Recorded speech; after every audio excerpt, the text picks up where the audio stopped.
everyone, so today we're talking more about significant figures. So right now I'm on page 5 of the notebook, and we're starting class today just with a review of figuring out how many significant figures are in some measurements. So what I would do if I were you is pause the video right now and just go through these 7 problems and figure out how many significant figures you think are in each one. And then unpause the video because now I'm going to explain how many are in each one. Based on all the rules that we learned last time. So in this one, there are 4 significant figures because we remember that zeros between non-zero numbers are significant. Or you can remember the Atlantic rule. Since there's no decimal point here, the decimal point is absent, so we start on the Atlantic or right side of the number, go until we hit a non-zero number, and everything after that is significant. So there's 4. This one has 3 significant figures. None of these zeros at the beginning are significant, but everything after those zeros is significant. So, or you can do the Pacific rule. Start at the Pacific side because there's a decimal point. Go until you hit a non-zero number. You hit the 8, and then everything after that is significant. Okay, this one has 3. Because there's no decimal point, all of these zeros at the end are not significant. This one only has 1. Again, all of these zeros are not significant. This one has 5 significant figures because those are all non-zero numbers, so they're all significant.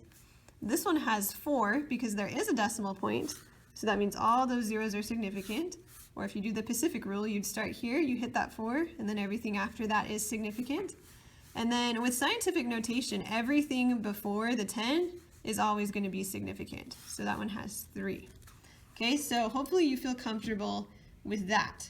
Okay, now we're moving on to some new stuff. So this piece of paper that you've either glued in your notes or you're just kind of copying it down, that's what we're going to be using. Just pull it up so you can see all of it. Okay, so now we know how to figure out the number of significant figures that are in a measurement. There are actually some rules for adding and subtracting and multiplying and dividing with significant figures. And they're different for adding and subtracting than they are for multiplying and dividing. So let's start with adding and subtracting. Now adding and subtracting is kind of weird because the rule doesn't even have to do with significant figures. It just has to do with the number of digits after the decimal point. So when you add or subtract, the answer should have the same number of digits after the decimal point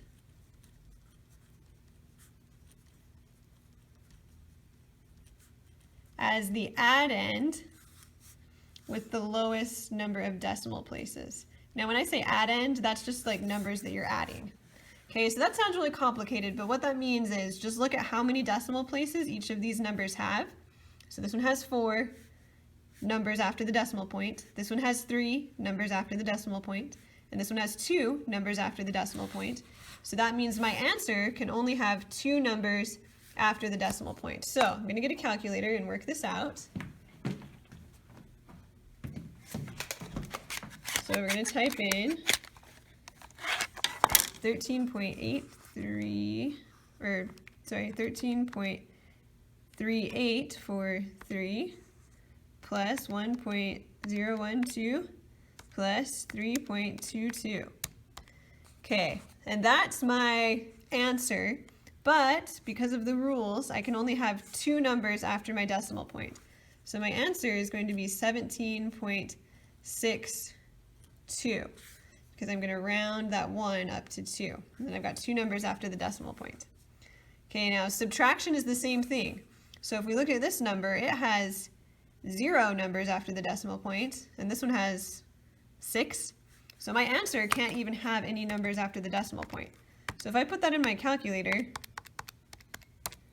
I end up with 11.999955.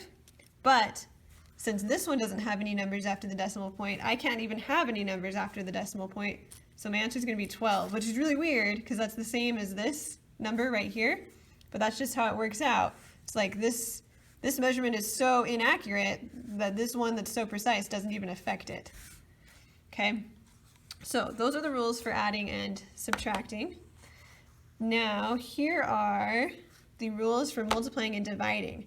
So when you multiply and divide, you do have to look at significant figures. So the answer should have the same number of significant figures, I'm going to abbreviate here, sig figs for significant figures, as the factor with the lowest number of significant figures. So again, we just look at the things we're adding or we're multiplying or dividing and count the number of significant figures. And whichever one is lowest, that's how many significant figures my answer should have. So this one has 4 significant figures. 1, 2, 3, 4. This one has 2 significant figures. So that means my answer can only have 2 significant figures. So we're going to do 3.556 times 2.4. I got 8.5344, but I have to round it to just 8.5, so I only have 2 significant figures, and that would actually be centimeters squared, because I multiplied centimeters. Okay, same thing with dividing. So this number only has 1 significant figure, this one has 2, so when I divide this, my answer can only have 1 significant figure. Now that's tricky, because I've got 208. And if I say 208, that's 3 significant figures. So what I actually have to do is like round off at the 2. So I'm going to round off and just say 200. Okay, now this last problem is a density problem. So density is mass divided by volume. So this says an unknown substance has a mass of 5.14 grams and a volume of 24 centimeters cubed. So we know density equals mass divided by volume.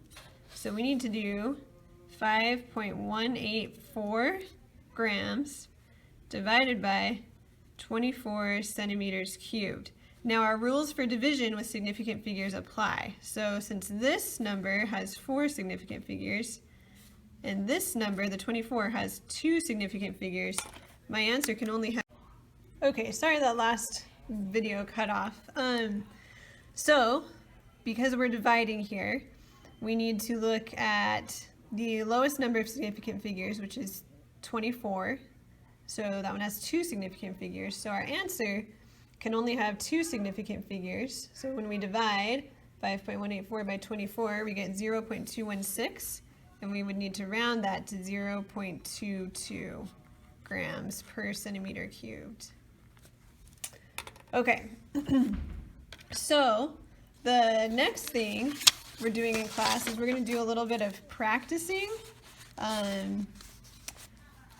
doing addition and subtraction and multiplication and division with significant figures. So I'm just covering up some of the answers here. So what you might want to do is pause the video right here and try these problems, and then unpause the video, and I will show you the answers, and you can see if you did them correctly. Okay, so you can check your answers here. So what I've done is I've written down here what you get in the calculator, and then in the box I've written down what you should round your answer to using the correct number of significant figures. So for example, this one is adding, so we're looking for the lowest number of digits after the decimal point, which is 1 right here, so our answer has to have 1. But ones that involve like multiplication and division, we want our answer to have the same number of significant figures as whichever one has the lowest significant figures. So since this one has 3 significant figures, our answer needs to have 3 significant figures.